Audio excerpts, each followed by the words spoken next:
Hello and welcome to Commander 99's Deck Tech series. I'm Austin, and let's talk about what's in the 99. From Commander 2017, the Dragon is a 10/10 dragon avatar with flying, and whenever dragons you control attack, draw that many cards. Then, you may put a permanent onto the battlefield. This includes artifacts and enchantments.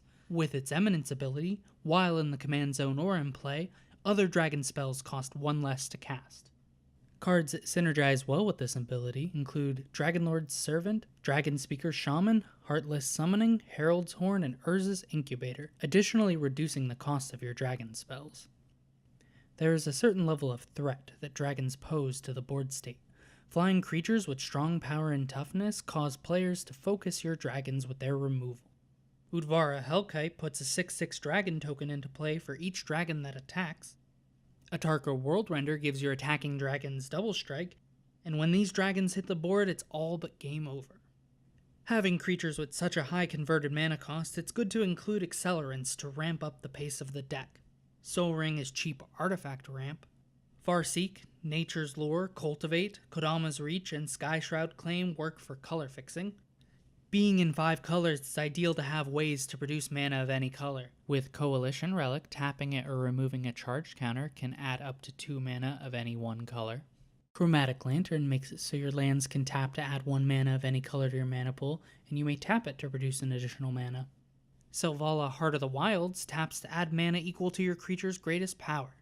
Shaman of the Forgotten Ways adds 2 mana to cast creature spells. Somberwald Sage adds 3 mana of any one color to cast a creature spell. When Savage Ventmaw attacks, it adds 3 red and 3 green mana that stays in your pool until the end of turn. Quicksilver Amulet and Lurking Predators can cheat your dragons directly into play. This deck plays dragons with utility benefits once they enter the battlefield. Dragonlord Atarka and Boggart Hellkite both deal 5 damage among any number of target creatures or players. And whenever Scourge of Valkis or another dragon enters the battlefield under your control, it can deal damage equal to the number of dragons you have in play. Dragonlord Silumgar gains control of a creature or planeswalker. Broodmate Dragon creates a 4/4 dragon token with flying. Bladewing Risen returns a dragon from your grave to the battlefield. And some dragons are assets once they hit the graveyard. When these creatures die, their abilities trigger. Kokusho the Evening Star causes each opponent to lose 5 life and for you to gain life equal to the amount lost this way. Kaiga the Tide Star lets you gain control of target creature. Ryusei the Fallen Star deals 5 damage to each creature without flying. And Destructor Dragon destroys a non-creature permanent. Dragonlord Culligan, Lightning Greaves, Dragon Tempest, and Temur Ascendancy are all haste enablers for your dragons. This deck is not without its extra card draw to keep you going.